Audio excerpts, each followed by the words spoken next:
He humiliates the bride in front of everyone. She reacts without thinking and turns the reception into a nightmare. Emily Thompson felt her heart beating out of rhythm as she held the cake knife beside Michael Anderson, her now husband.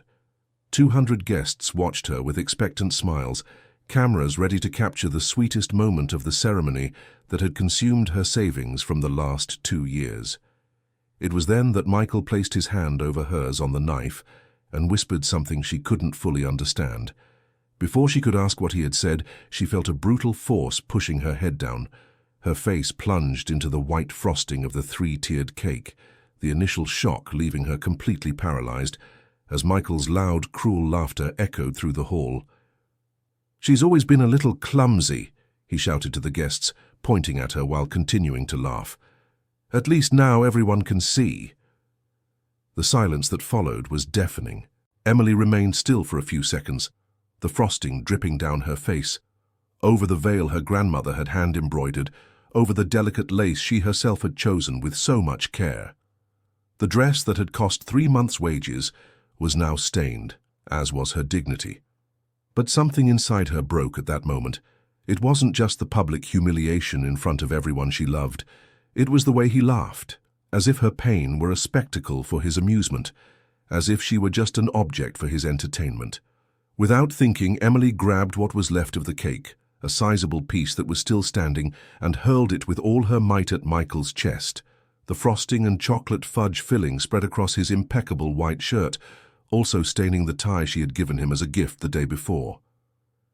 "Emily," shouted Mrs. Barbara Anderson, Michael's mother, rising abruptly from the head table. "What kind of behavior is this? I always knew you weren't classy enough for my son." Her mother-in-law's shrill voice cut through the air like a blade. It was the first time Barbara had spoken her real opinion of Emily, after 2 years of forced smiles and veiled comments.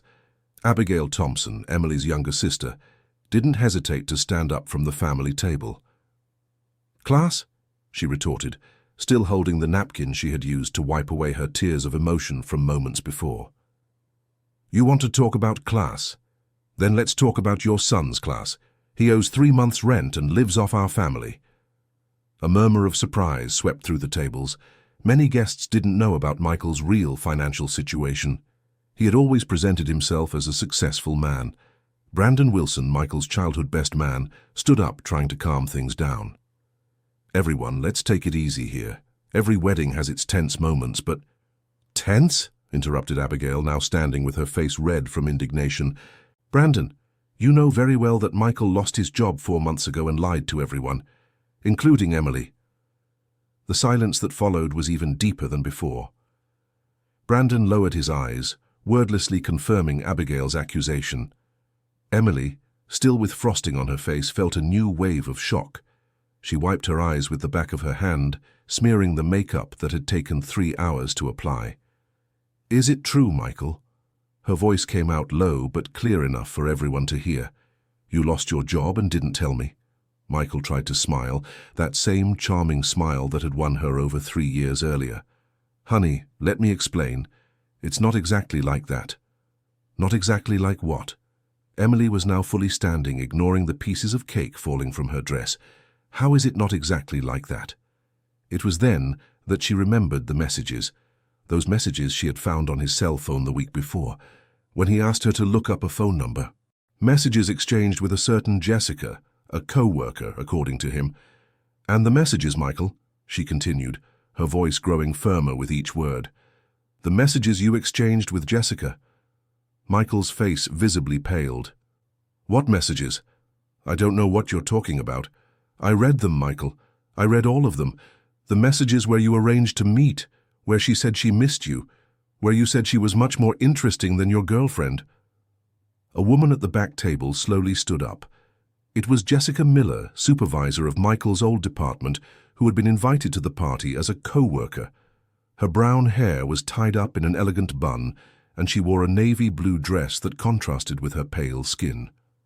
"Emily," Jessica said, her voice trembling slightly, "I think you need to know that—" "Jessica, shut up," Michael shouted, but it was too late. "That he tried to kiss me several times over the last few months. And it wasn't just an attempt the last time," she added. ignoring Michael's murderous glare. Dear listener, if you're enjoying the story, please take a moment to like and especially subscribe to the channel. It really helps us who are just starting out. Now continuing, the hall erupted in whispers and muffled exclamations. Guests turned to each other, trying to process what they were witnessing. The party that was supposed to be a celebration of love was quickly turning into a public exposure of lies and betrayals. Olivia Thompson, Emily's cousin, took advantage of the moment of confusion to stand up from her table. "Since we're being honest here," she said, with a courage that surprised even herself, "I think Emily should know that Michael tried to kiss me at her bachelorette party too." "Olivia!" exclaimed Susan Thompson, Emily's mother, who had remained silent until then, trying to understand how her daughter had reached that point. "It's true, Aunt Susan. He came on to me when Emily went to the bathroom, said he always had a crush on me and that marriage meant nothing to him." Michael was now visibly desperate, looking from side to side like a cornered animal. "You're all crazy. You're making this up to ruin my marriage." "Your marriage?" Emily laughed, but it wasn't a laugh of joy. It was a bitter laugh, filled with a pain she didn't even know she was capable of feeling. "What marriage, Michael? The marriage where you humiliate me in front of everyone? The marriage built on lies?" Robert Thompson, Emily's father, was known to everyone as a calm and thoughtful man. In 42 years of marriage to Susan, no one had ever seen him lose his composure. He was the one who mediated conflicts in the family, who always found a peaceful solution to any problem. But when he stood up from the main table, there was something different in his brown eyes, a contained fury that made even the strongest men at the party shift uncomfortably in their chairs. "Michael," Robert's voice came out low, but carried an authority that made the entire hall fall silent. "Did you use my name to take out loans?" The question landed like a bomb in the middle of the hall. Michael stopped trying to justify himself about the other accusations and looked straight at his father-in-law. "Mr. Robert, I can explain. Answer my question. Did you use my name to take out loans?" Michael's hesitation was answer enough. Robert nodded slowly, as if confirming something he already suspected. "3 loans," Robert continued, now speaking to all the guests. "3 loans in my name, totaling $15,000. I found out yesterday when the bank manager called me asking about the overdue payment." The murmur among the guests intensified.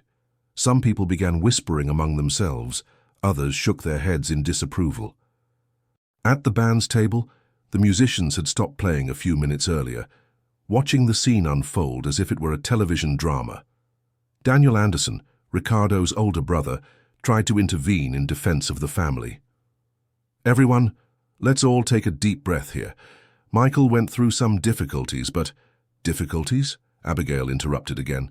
"Daniel, you know very well it's not about difficulties. It's about character." "And what do you know about character?" Barbara retorted, still standing with her face red with anger.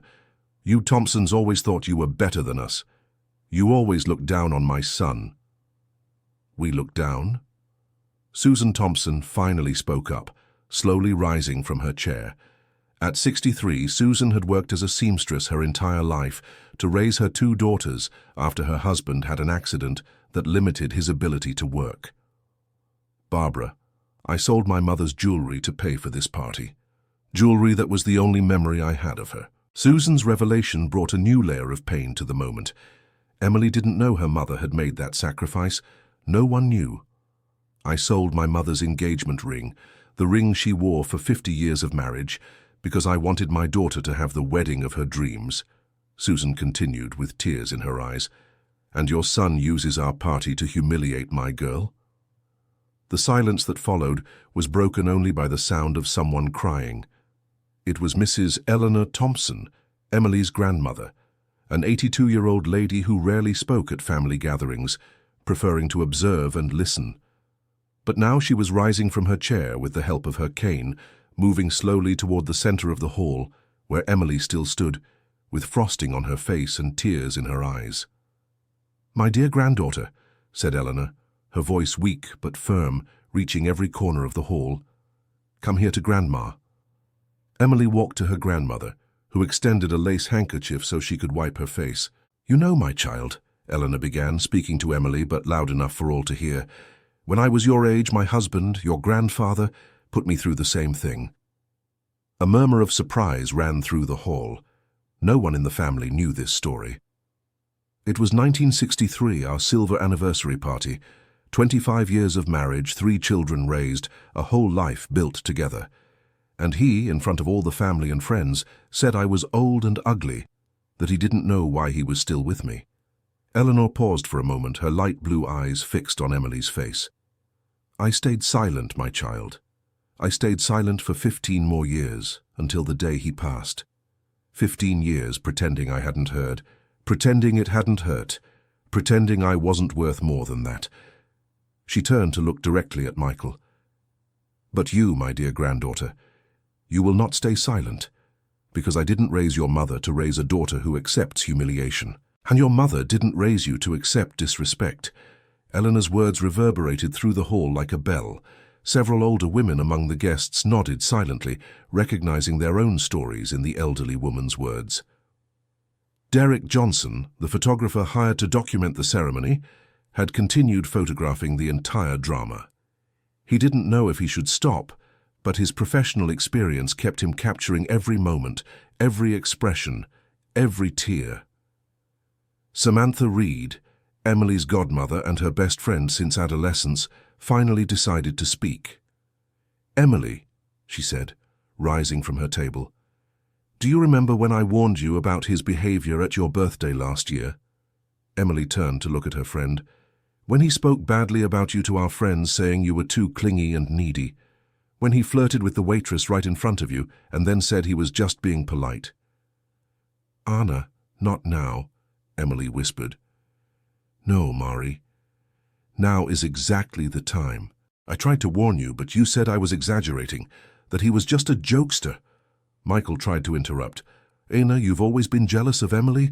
You always wanted to ruin our relationship because I wanted to protect my friend from a man who doesn't value her," Anna retorted. "A man who makes bets about making his own wife cry on her wedding day." The hall fell silent again. This was a new accusation, and by the expression on Michael's face, it was true. "What bet?" Emily asked, her voice now firmer than it had been during the whole argument. Brandon, the best man, lowered his head and sighed deeply. "Mari, he bet with some friends that he could make you cry today. Said you were very sensitive and that it would be easy." "How much?" asked Emily. "Mari, that doesn't matter." "How much, Brandon?" $200. The brutality of the information hit Emily like a punch to the stomach. $200. That was the value of her humiliation to Michael. Less than she spent on gas in a month. Less than the cost of the bouquet she was holding. George Anderson, Michael's uncle, tried to defend his nephew.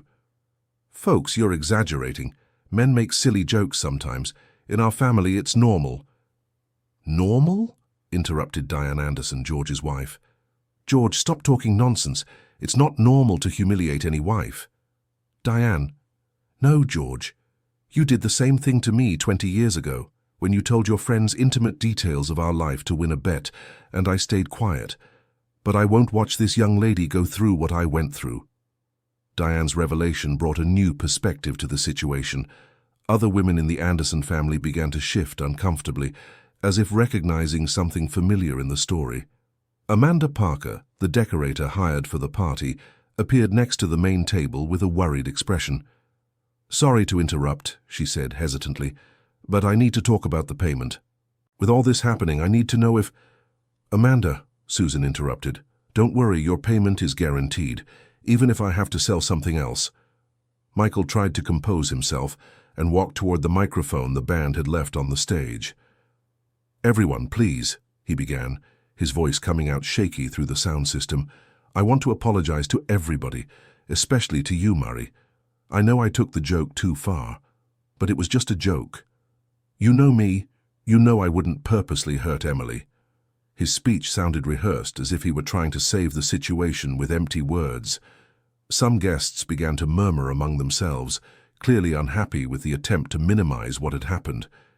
Justin Wilson, Michael's best friend since school, stood up and started walking toward the exit. "Where are you going?" Michael shouted to his friend. Justin stopped and turned around. "I'm leaving, Michael. I can't pretend anymore that I don't know what kind of person you are. What do you mean? Do you remember Rachel, your ex-girlfriend from 2 years ago? Dear listener, if you're enjoying the story, please take a moment to like and especially subscribe to the channel. It really helps us who are just starting out. Now continuing, what does Rachel have to do with this? You did the same thing to her. At her birthday party, you threw soda on her dress in front of all her friends, saying she was too dressed up and just wanted attention from other men. Emily felt like the floor was opening beneath her feet. Michael had done this before, with another woman. It wasn't a joke. It wasn't a moment of nervousness. It was a pattern. And Kimberly too, continued Justin, now with evident anger in his voice. The girl you dated before Rachel. You humiliated her in public too at the restaurant, saying she ate too much and had gotten fat. Melissa Anderson, Michael's sister, could no longer remain silent. Justin is right, she said, rising from her table. I always tried to pretend I didn't see it, but our brother has a serious problem with women. He likes to belittle, to humiliate. Melissa, exclaimed Barbara, how can you speak about your own brother like that? Because it's the truth, Mother, and you know it. You've always known and always made excuses for him. The event security guard, hired to prevent external problems, now found himself forced to mediate a situation between families. He positioned himself strategically between the groups, ready to intervene if the verbal argument escalated into something physical. Emily looked around the hall, seeing the decorations she had chosen with such care, the flowers she had personally selected, the party favors she had handmade for months. Everything she had dreamed of for this day was falling apart before her eyes. But something was changing inside her. The initial shame was being replaced by a clarity she had never felt before. It was as if a fog was lifting, and she could finally see clearly. She walked to the stage and took the microphone from Michael's hands. May I speak? She asked, but didn't wait for an answer. The hall fell completely silent. All 200 guests watched her, still processing everything that had happened in the last few minutes. I want to thank you all for coming today, began Emily, her voice now firm and clear. You came here to celebrate what you thought was the beginning of a happy life for me. She paused, wiping a bit more frosting that was still on her forehead. But you ended up giving me a much greater gift. You gave me the truth. Emily looked directly at Michael, who was standing by the stage with a desperate expression. Michael, thank you for showing me who you really are before it was too late. Thank you for humiliating me in front of 200 people, because if you hadn't done it, I might have spent years of my life being humiliated only in front of you. Some people in the hall began to applaud timidly. And thank you also for all the other revelations today, for finding out that you cheated on me, that you lied about your job, that you used my father's name to get loans, that you placed bets on my humiliation. Emily's voice grew stronger with each word. But most of all, thank you for showing me that I am stronger than I imagined. She turned to look at her grandmother Eleanor, who was smiling through her tears. Grandma, you said you stayed silent for 15 years. I won't stay silent for even 15 minutes. Emily then addressed the guests. I want every woman here to pay attention. If a man humiliates you in public, it's not a joke. If he belittles you in front of other people, it's not because you're too sensitive. If he makes you feel small, it's not love. The silence in the hall was absolute. Women of all ages watched her with wide eyes, some nodding slightly. Love is protection. Love is care. Love is wanting to see the person you love shine, not wanting to dim their light. Emily paused again, taking a deep breath. And if any man here is thinking he can treat any woman the way Michael treated me, know that you are mistaken, because we will no longer accept this in silence. This time, the applause was stronger and more widespread. Women from several tables stood up to applaud, and some men joined them as well. Michael tried to approach the stage. Em, please, let's talk in private. You're exaggerating because of the pressure. No, she said firmly into the microphone. I am not exaggerating, and we will not talk in private. Everything that needed to be said has been said here, in front of everyone. She then did something that surprised even herself. She began to remove the veil from her head. "This veil was embroidered by my grandmother," she said, holding the delicate fabric. "She embroidered it with love, thinking it would be worn on a happy day." Emily looked at the veil stained with frosting, and it was worn on a happy day. The day I discovered I am worth more than any humiliation. With a decisive movement, she tore the veil in half. The sound of the fabric ripping echoed through the hall as a symbol of rupture. Then she took the rings from her hand and threw them to the ground, where they rolled to a stop at Michael's feet. "I, Emily Thompson, refuse to marry someone who does not respect me. This ceremony is cancelled." The hall erupted in murmurs, applause, and some exclamations of surprise.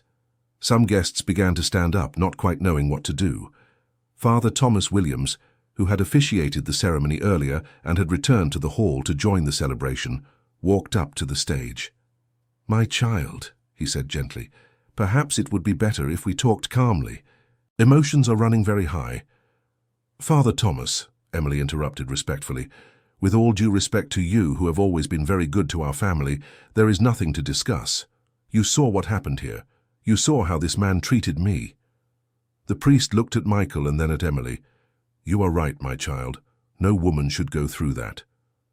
Barbara, seeing that she was losing the battle, made one last attempt. "Emily, you are being very dramatic. Marriage is about forgiveness, about accepting each other's flaws." "Mrs. Barbara," Eleanor interrupted, tapping her cane on the floor, "respect is not a flaw. It is a basic obligation." It was then that Susan, who had remained relatively quiet during the last few minutes, approached the microphone. "May I speak too?" Emily passed the microphone to her mother. "I want everyone here to know," Susan began, her voice trembling with emotion, "that my daughter was raised to be an independent and strong woman. My husband and I always taught her that she is worth a great deal, that she deserves to be treated with affection and respect." She looked directly at Michael. "And if any man thinks he can humiliate my daughter, he has chosen the wrong family to provoke." The applause this time was almost deafening. Robert approached the stage and hugged his wife and daughter, forming a protective circle around Emily. Some guests began to leave the hall, carrying the gifts they had brought. Others remained, as if they wanted to show support for Emily's decision. Kevin Johnson, the DJ hired for the party, not knowing what to do, played a romantic song that only worsened the already tense atmosphere. He quickly realized his mistake and turned off the sound. Abigail went up on stage and hugged her sister. "I am so proud of you, Em," she whispered in her sister's ear. "Thank you for defending me," Emily replied, "for saying what I couldn't say." Olivia also joined the group of women on stage. "Cousin, you did the right thing. I should have told you sooner about what happened at the bachelorette party, but—" "You don't need to explain, Liv. I understand why you didn't tell me. I probably wouldn't have believed it anyway." Samantha Reed, the maid of honor, was the next to take the stage. "Emily, do you remember when we were teenagers and you said you'd never let any man disrespect you?" Emily smiled for the first time since everything had begun. "I remember. I think I just forgot a little bit of that along the way." "Exactly. But you remembered at the right time." Michael, who had remained silent during the entire exchange of hugs and declarations of support, finally exploded. "This is ridiculous," he shouted. "You're blowing a joke out of proportion.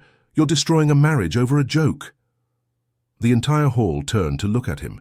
His voice had come out desperate, almost hysterical. "A joke?" Emily took the microphone back. "Michael shoving my face into a cake in front of 200 people is a joke. It was just cheating on me is a joke. Lying about your job is a joke. Using my father's name to take out loans is a joke." Emily's voice was rising in tone, but not from desperation. It was pure, justified anger. "Betting on making me cry at my own wedding is a joke." Michael had no answer. He looked around the hall, searching for support, but found only disapproving faces. "My son," said Mrs. Barbara Anderson, her voice now softer, "I think you really were wrong." The admission from his own mother was the final blow. Michael ran out of the hall, leaving behind not just a wife, but the entire life he had built based on lies. Brandon Wilson, the best man, looked at Emily with an expression of regret. "Emily, I'm so sorry for not speaking up sooner. About the job, about the bets, about everything. I should have—" "Brandon," Emily interrupted, "you are not responsible for Michael's choices. No one here is except himself." The hall began to empty gradually. Some of the Anderson relatives left without saying goodbye, clearly embarrassed by the whole situation. Others, mainly the guests from the Thompson side, remained as if they wanted to show they supported Emily's decision. Derek Johnson, the photographer, approached Emily. "Emily, I photographed everything. Do you want me to delete the photos or—" "No," she answered without hesitation. "Keep them all. One day I might want to remember the day I found my courage." Mrs. Eleanor Thompson approached her granddaughter again. "My dear granddaughter, do you want Grandma to take you home?" "No, Grandma. I want to stay here a little longer. I want to look at all this and understand what happened." Eleanor smiled and stroked her granddaughter's face. "You know your mother and I always knew you were special, right? Since you were little, you had this strength inside you. You just needed an extreme situation for it to come out. Do you think I did the right thing? My dear, I think you did the only right thing. And if I had had your courage 50 years ago, my life would have been very different." Emily hugged her grandmother and whispered, "It's never too late to find our courage, Grandma." The women of the Thompson family remained in the hall for another hour, wiping each other's tears, sharing stories, and promising they would never again allow any man to disrespect them. When they finally left the hall, Emily looked back one last time. The destroyed cake was still there, as were the rings on the floor and the pieces of the torn veil. But instead of sadness, she felt relief, as if she had left behind not just a broken marriage, but a version of herself that accepted less than she deserved. Abigail Thompson put her arm around her sister's shoulders. "And now, Emily?" "What are you going to do?" Emily smiled, adjusting what was left of the hairstyle that had taken hours to create. "Now I'm going to live, for real this time." They walked together toward the exit, followed by Susan, Robert, and Eleanor, a family united by adversity, but strengthened by the courage of a woman who chose her dignity above all else. In the parking lot, Samantha reached the group. "Emily, are you sure you don't want to go home? Today was a tough day." "I'm sure. In fact, I'm thinking of doing something I've always wanted to do but never had the courage to." "What?" "Remember that photography course I always said I wanted to take? Well, tomorrow I'm going to sign up." Samantha smiled. "What about the apartment you were going to rent together?" "I'll get a smaller one, just for me. For the first time in my life, I'm going to live alone. I'm going to learn to enjoy my own company." Eleanor, leaning on her cane, watched her granddaughter with pride. "You know, Emily, that today you didn't just save your own life, you saved all of us."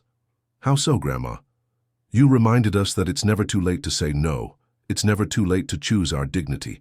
Some of us forgot that over the years." Diane Anderson, wife of Michael's uncle, who had confessed her own story of humiliation during the party, approached the group. "Emily," she said timidly, "can I talk to you for a minute?" "Of course, Mrs. Diane." "I wanted to thank you for having the courage I never had. After what you did today, I'm going to talk to my husband. I'm going to make it clear that I won't accept certain things anymore. You don't have to thank me. You deserve respect as much as any of us." "Yeah, I think I had forgotten that."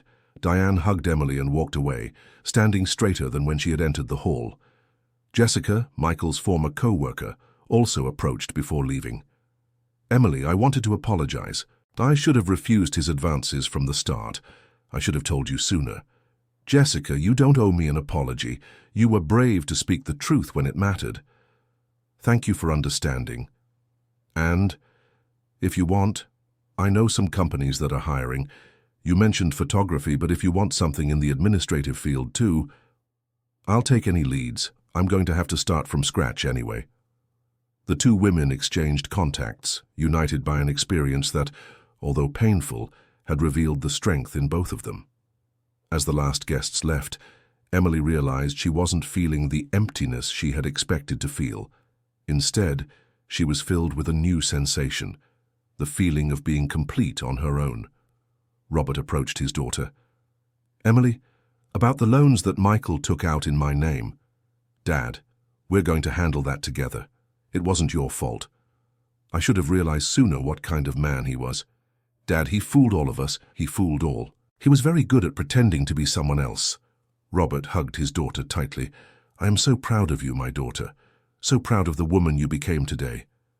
Thank you, Dad, for raising me to know I deserve respect." Dear listener, if you're enjoying the story, please take a moment to leave a like and especially subscribe to the channel. It really helps us who are just starting out. Now continuing. 3 weeks later, Emily was sitting in a cafe in downtown New York City, browsing a photography course catalog. She had decided to use the money she had saved for her honeymoon to invest in herself. Her phone rang. It was a message from Samantha. "How are you feeling today?" Emily smiled before replying, "Good. For the first time in a long time, truly good."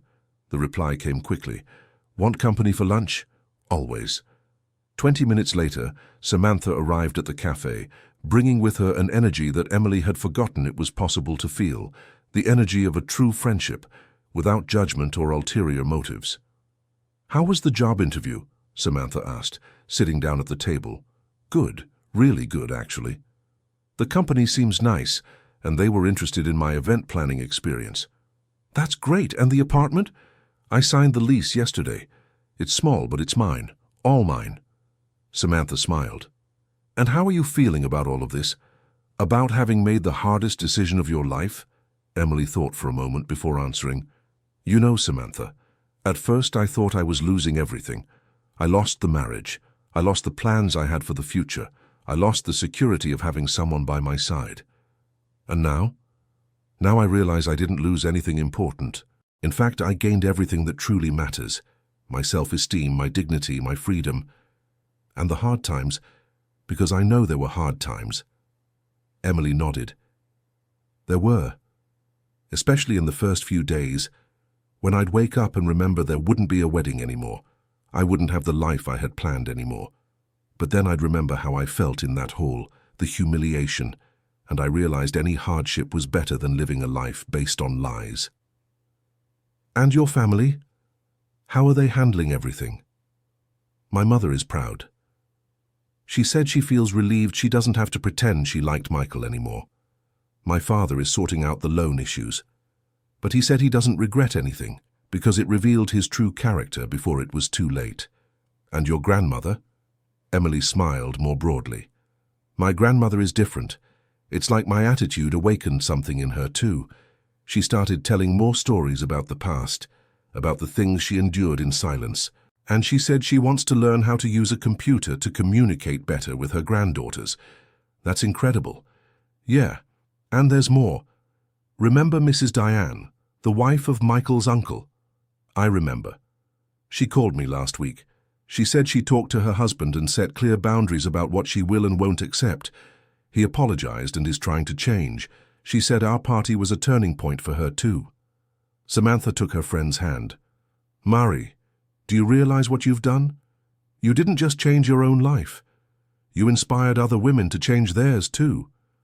"I didn't do anything special. I just refused to accept something that was wrong." "Exactly. And that is revolutionary, even though it shouldn't be." They had lunch talking about future plans, about the courses Emily wanted to take, about trips she wanted to take alone, about dreams she had abandoned during the relationship and could now pick back up. As they were leaving the cafe, Emily saw a young woman crying at a table in the corner. Without thinking twice, she approached. "Sorry to bother you, but are you okay?" The young woman looked up. She couldn't have been more than 25, and her eyes were red from crying. "It's nothing important," she replied. "Just relationship problems. Do you want to talk?" Sometimes it helps to talk to a stranger. The young woman hesitated for a moment, but something in Emily's understanding expression made her accept. "It's just that my boyfriend, he has some strange behaviors. Sometimes he humiliates me in front of his friends, says it's a joke, but I always feel bad." Emily felt a chill. It was like she was looking at herself a few months ago. "May I sit?" The young woman nodded. "What's your name?" "Brittany."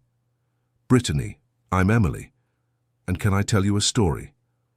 For the next 20 minutes, Emily told Brittany her own story, not all the details, but enough to show that humiliation is never a joke, and that a woman doesn't have to accept being diminished by anyone. Brittany listened in silence, sometimes nodding, sometimes wiping away new tears. "Thank you," she said when Emily finished. "Thank you for telling me that. I think I needed to hear it from someone who's been through something similar. Brittany, you deserve to be treated with kindness and respect, always. If your boyfriend can't do that, the problem isn't yours, it's his. I know you're right, it's hard to make such a big decision." "It is hard. But it's harder to live your whole life pretending everything's fine when it's not." Brittany smiled for the first time since Emily had approached her. "Can I have your number, in case I need to talk to someone who understands?" "Of course." The two exchanged contacts, and Brittany left the cafe looking more determined than when Emily had found her. Samantha, who had watched the whole conversation from a distance, approached. "You realize this is going to happen more often, right? Women will seek you out, they'll want to hear your story, they'll want advice. And what's the problem?" "No problem. I just find it interesting how you found a new purpose in your own pain." Emily thought about this as they walked down the street. "You know, Samantha, I think every difficult experience has a meaning, even if we don't see it at the time. Mine served to teach me that I'm stronger than I thought, and if I can help other women discover that too, even better." 2 weeks later, Emily was in her new apartment, small but cozy, when her phone rang. It was Brittany. "Emily, can I talk to you?" "Of course, Brittany, how are you?" "I broke up with him." Emily felt a wave of pride for the young woman she barely knew. "How did it go?" "Hard. Very hard. He tried to convince me that I was overreacting, that it was just his way, that I'd never find anyone better. And what did you say?" "That I'd rather be alone than in bad company, and that if he thinks no man can treat a woman with respect, that's his problem." Emily smiled. "I'm very proud of you, Brittany. Thank you. Thank you for showing me it was possible, that I could choose my dignity." After hanging up, Emily sat on her small balcony and looked out at the city. 3 months ago she was planning a wedding. Now she was rebuilding a life, and for the first time she realized she didn't miss Michael. She didn't miss the plans they had made together. She didn't miss the life they would have built. She only missed the idealized version of him that she had created in her mind, a version that probably never really existed. Her phone rang again. It was a message from Eleanor. "Granddaughter, want to come for dinner tonight? I made your favorite lasagna." Emily replied, "Of course, Grandma, I'll be there at 7. During dinner, Eleanor told more stories about the past, about the challenges she faced as a woman in a different era, but she also talked about moments of courage, about times when she stood up for herself, about small victories that no one else knew about. "You know, Emily, seeing you at that party, I remembered who I was before I convinced myself I had to accept everything in silence." "You never lost that, Grandma. You just forgot a little, but you never lost it." "Maybe. But you helped me remember." They talked until late, 2 women from different generations, united by the discovery that age doesn't determine when someone can choose to be brave. On the way back home, Emily stopped in a square and sat on a bench. The night was clear, and she could see a few stars even with the city's light pollution. She thought about all the women she knew. Her mother, who had sacrificed so much to give her daughters a better life. Her sister, who always defended her. Her grandmother, who had found new strength at 82. Samantha, who never stopped being a true friend. Brittany, who had found the courage to change her own life.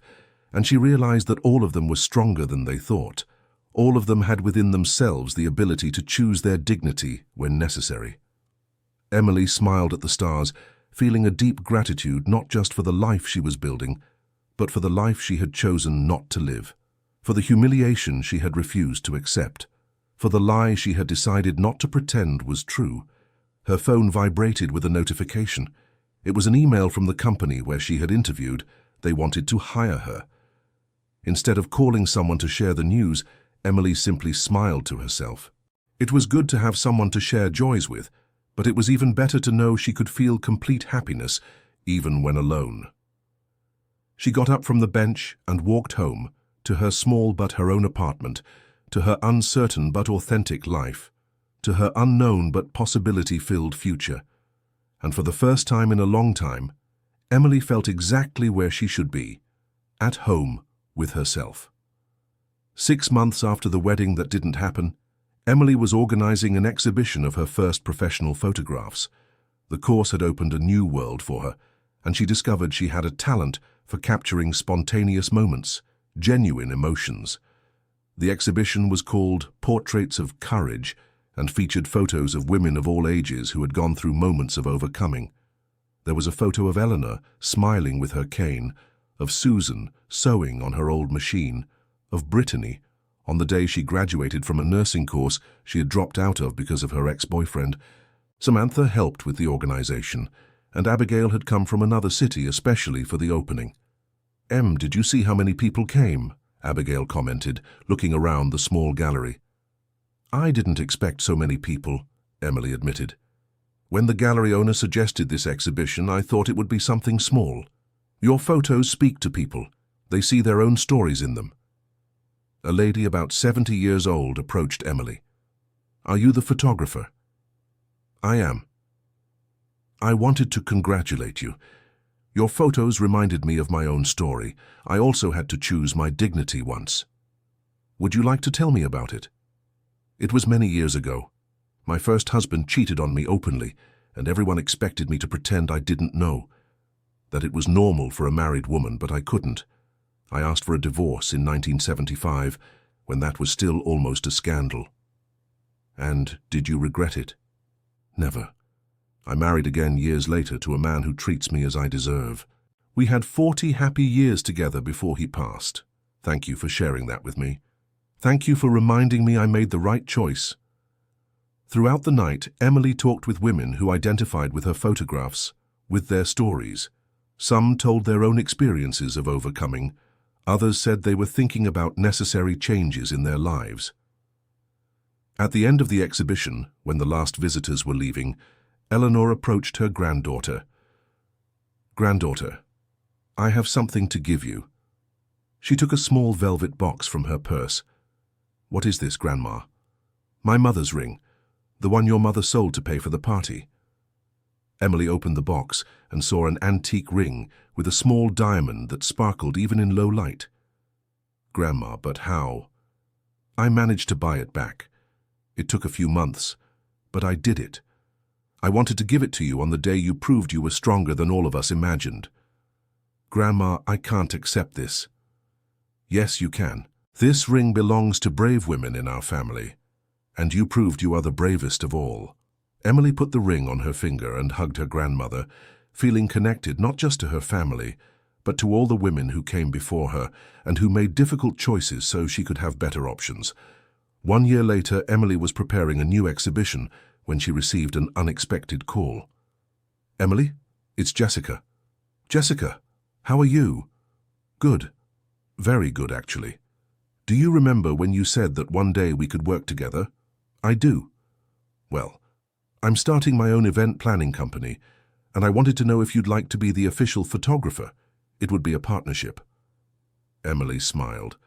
Life had a curious way of connecting people who needed to find each other. "I'd love to. When can we talk?" "How about today? Can I stop by your studio?" 2 hours later, the two women were sitting in the small studio that Emily had rented, planning a partnership that was born not just from professional needs, but from a mutual understanding of what it meant to start over. "You know, Emily, I always felt guilty for not telling you about Michael before. Jessica, you didn't owe me anything.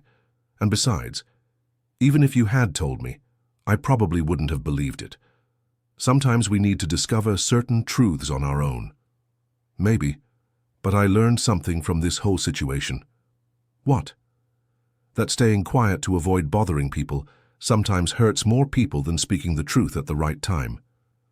That's an important lesson." "And you?" "What did you learn?" Emily thought for a moment. "I learned that the person I most need to protect is myself. and that doing that isn't selfish, it's a necessity. They spent the rest of the afternoon planning future projects.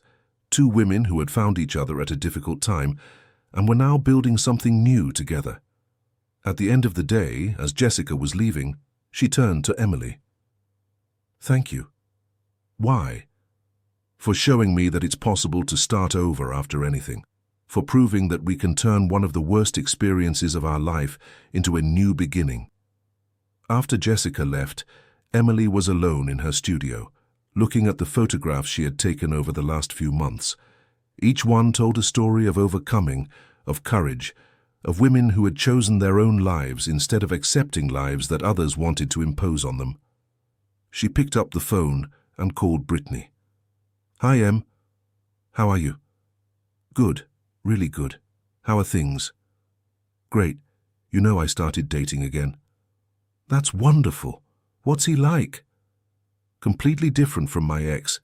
He treats me like I'm important, like my opinions matter, like I'm worthy of respect." "You are worthy of respect, Brittany. Always have been.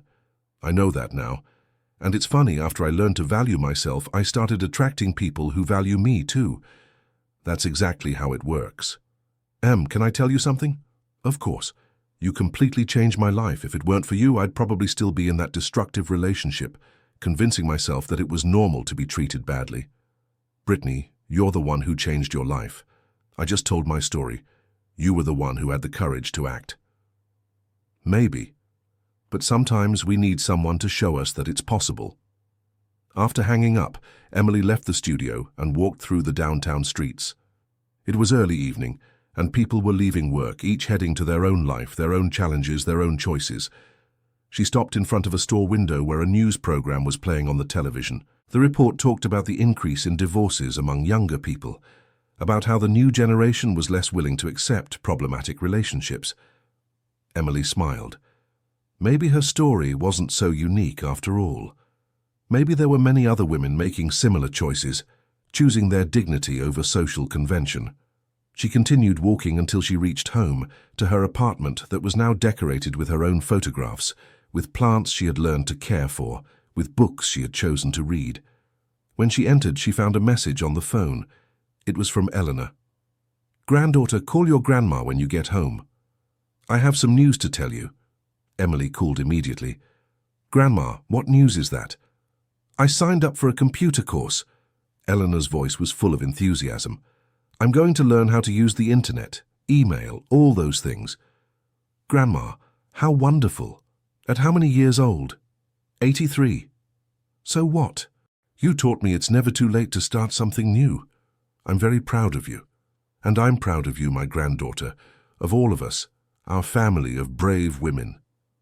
After hanging up, Emily sat in her favorite armchair and opened a book she was reading about the history of women in the United States. It was amazing to see how each generation had fought so the next would have more options, more freedom, more right to choose. She thought about her great-grandmother, who probably never had a choice about whom to marry, about her grandmother who had to wait decades to express her dissatisfaction, about her mother who had to work twice as hard to support the family when her husband got hurt, and now her, who had the freedom to stand up at a wedding and say no to a life she didn't want. Each generation had passed the baton of courage to the next, even if they didn't realize it at the time.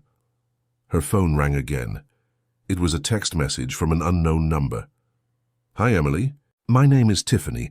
Brittany gave me your contact. I was wondering if we could talk. I'm going through a difficult situation, and she said you might be able to help me." Emily smiled and replied, "Of course, Tiffany, whenever you want." She realized she had found not just a new beginning for herself, but a purpose that went beyond her own life. Every conversation with a woman in a similar situation, every story shared, every moment of courage inspired in another, created a support network that extended far beyond what she could imagine. And she understood that maybe this was the true meaning of everything that had happened, not just her own liberation, but the possibility of contributing to the liberation of other women too. That night, before going to sleep, Emily looked at her great-grandmother's ring on her finger and made a silent promise. She would use her freedom not just to live the life she chose, but to help other women discover that they too could make their own choices, and that it was never ever too late to choose dignity. 2 years after the day that should have been her wedding, Emily was sitting in a cafe when she saw Michael come in with a young woman. He looked different, thinner, with a tired air she didn't remember seeing before. For a moment their eyes met. Michael waved timidly and after a few minutes of hesitation came to her table. "Hi, Em." "Hi, Michael. Can I sit for a minute?" Emily gestured to the empty chair in front of her. "How are you?" he asked. "Good. Very good. And you?" I wanted to apologize to you." Emily looked at him curiously. "Apologize for what? Specifically?" "For everything. For humiliating you. For lying. For being a complete idiot." "What made you change your mind?" Michael looked at his hands. "Therapy. A lot of therapy. And other experiences." "How so?" "I continued with the same behaviors with other women. And they all left me. All of them. Until I found someone who told me exactly what you said that day, that I had a serious problem and that I needed to fix it." "And did you fix it?" "I'm trying. It's a long process. But I understood that the problem was never with you. It was with me." Emily nodded. "I'm glad you sought help, Michael. I know I don't have the right to ask this, but do you forgive me?" Emily thought for a moment. "Michael, I forgive you, but not for you. For me. Because carrying anger is heavy, and I chose not to carry unnecessary weight." "Thank you.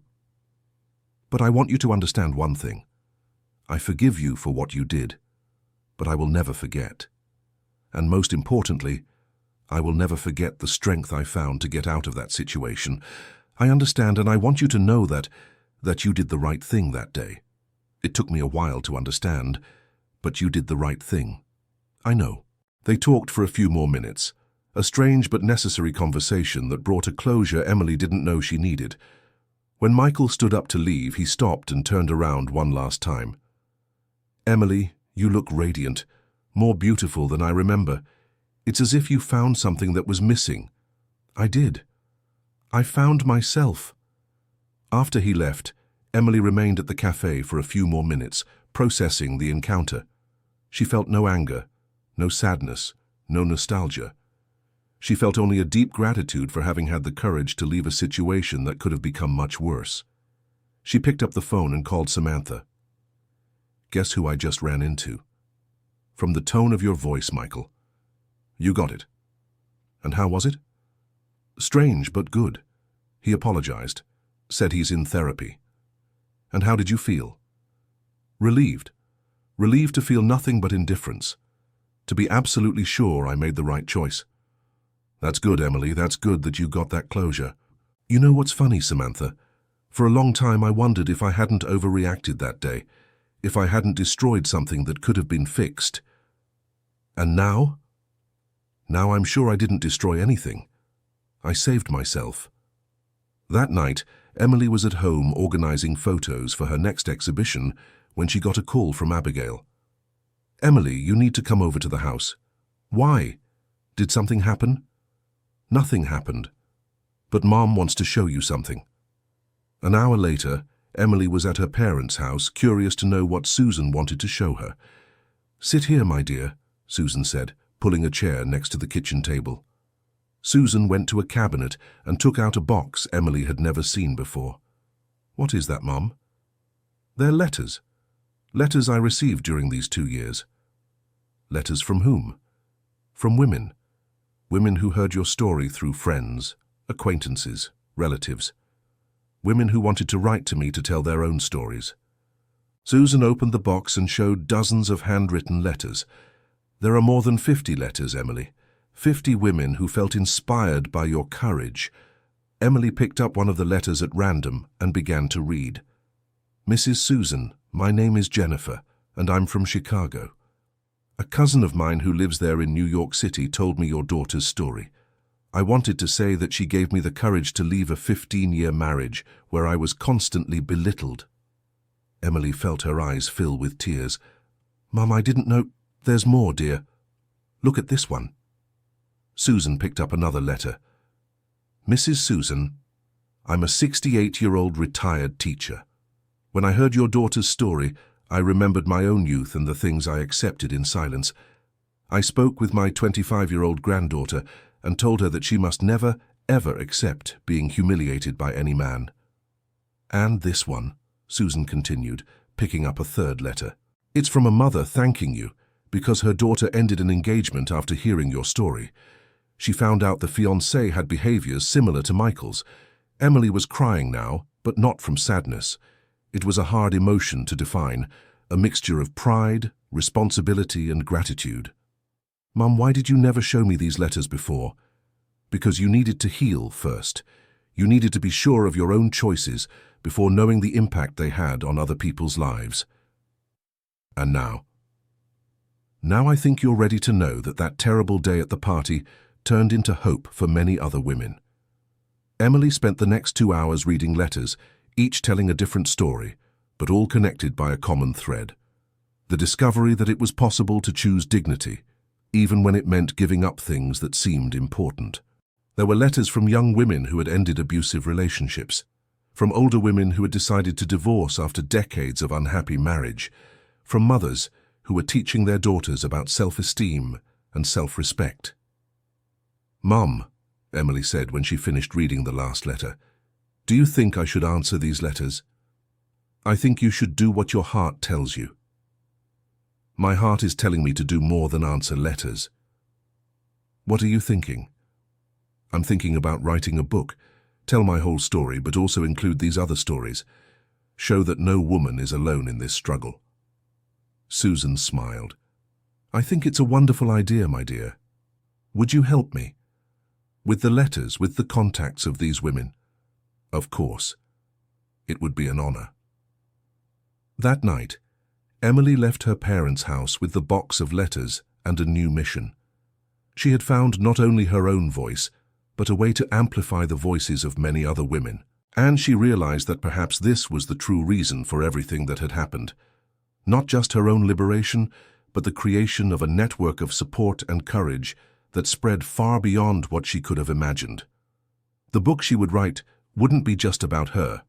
It would be about all of them, about the collective strength of women who choose their dignity even when it comes at a high cost, about the courage that multiplies when it's shared, about the discovery that it's never, ever too late to start over, and that sometimes the worst moments of our lives turn into the best gifts we can give to the world. End of story. Now tell us what you thought of this story and where you're watching from. What did you feel when Emily made that brave decision at the party? Do you know any woman who has gone through a similar situation? Leave your sincere words about this story of overcoming and courage in the comments. Your opinion is very important to us. Don't forget to leave your like and, most importantly, subscribe to the channel so you don't miss other touching stories that warm the heart. Thank you so much for your company.